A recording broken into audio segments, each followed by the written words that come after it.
না, পঞ্চায়েত দপ্তরে আমি এলাম, সরকারের মধ্যে সবচেয়ে বড় দপ্তর, যেখানে সবচেয়ে বেশি লোক কাজ করে, সবচেয়ে বেশি সম্ভাবনা আছে। তার এটা একটা অফিস আছে, আর একটা অফিস আছে, কালকে যাব। কাজ একটা এখানকার যারা অফিসাররা ছিলেন, যেহেতু আমি অনেক দেরিতে এসেছি, তো তাদের সঙ্গে প্রাইমারি কথাবার্তা হলো, ইন্ট্রোডিউস হলো, বাজেট থেকে আরম্ভ করে কীভাবে প্ল্যানিং তৈরি হয়, কোথায় কী সমস্যা আছে। তো সেই ব্যাপারে একটা প্রাথমিক আলোচনা হয়েছে। কাল বাকিটা ওই অফিসে গিয়ে আলোচনা করব।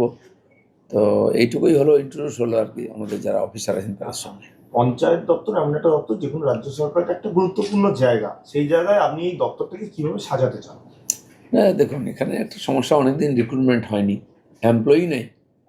এমন পঞ্চায়েতে যেখানে কোনো অফিসার নেই কাজ করবে, প্ল্যানিং করার লোক নেই, এক্সিকিউশনের লোক নাই। তারপরে তো ফান্ডের প্রবলেম আছে। তো এটা অলরেডি কথা হয়েছে, আমাদের সিএম বলেছেন, মাননীয় কৃষিমন্ত্রী এসেছিলেন, তার কাছেও কথা হয়েছে। ফান্ড ধীরে ধীরে তারা, যেমন আবাস যোজনার ফান্ড আসবে, জিরামজির ফান্ড আসবে, কথা হয়ে গেছে, আসতে থাকবে। তো সেই অনুযায়ী তার সঙ্গে রিক্রুটমেন্টও করতে হবে, ম্যান পাওয়ার নাহলে খরচা করবে কি। এটা আজকে সেক্রেটারি সাহেবের সঙ্গে কথা হলো।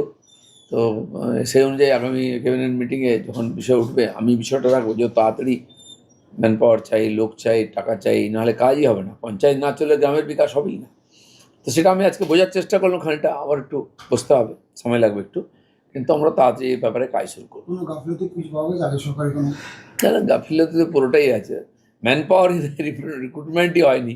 তো সেখানে কিন্তু অলরেডি কিছু 6,500 মতো এমপ্লয়মেন্টের জন্য পাশ হয়ে আছে, কিন্তু তার জন্য ফান্ডও চাই। এটা প্রসেসিং আছে, আমার মনে হয় তাড়াতাড়ি ওটাও হয়ে যাবে।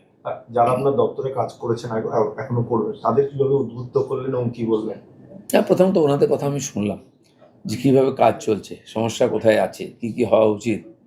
তো সেইগুলো নিয়ে আমি ক্যাবিনেট মিটিংয়ে আমাদের সিএমের সঙ্গে কথা বলবো, কেন্দ্রের সঙ্গেও কথা বলবো। আর তারপরে ধীরে ধীরে আমি নিজেও ফিল্ডে যাব, জেলায় যাব, অফিসারদের সঙ্গে কথা বলবো, ওখানে ফলো আপ, মনিটরিং কী হচ্ছে না হচ্ছে এটাও দেখতে হবে। দপ্তরে বসে দেখবেন না, ফিল্ডে কি? দপ্তরে বসার আমার তো অভ্যাস নেই, দপ্তর চালানো। আমি তো প্র্যাকটিক্যাল দেখেছি আগে, এখন থিওরিটিক্যাল দেখছি এখানে এসে। পঞ্চায়েতে কী হয় সে আপনারাও জানেন।